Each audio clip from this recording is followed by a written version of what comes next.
வெண்பா எப்படி பண்ணுவான்னு நினைக்கல. பரவாயில்ல மல்லி, அவ சொல்றதும் சரிதானே. நம்ம 2 பேருக்கும் நல்ல போட்டோஸே இல்ல, நாமளும் சேர்ந்து சில போட்டோஸ் எடுத்துக்கலாம்.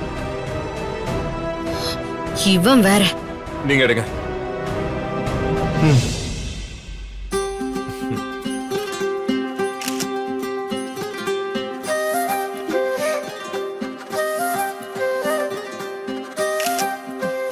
அங்க என்ன பண்றாங்க?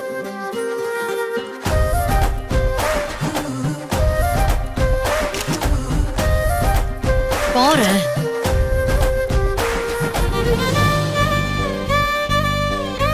சார், நீங்க 2 பேரும் தான் நேச்சுரல் லவர்ஸ் மாதிரி இருக்கீங்க சார். உங்க 2 பேர் கெமிஸ்ட்ரி செமையா ஒர்க் அவுட் ஆகுது சார்.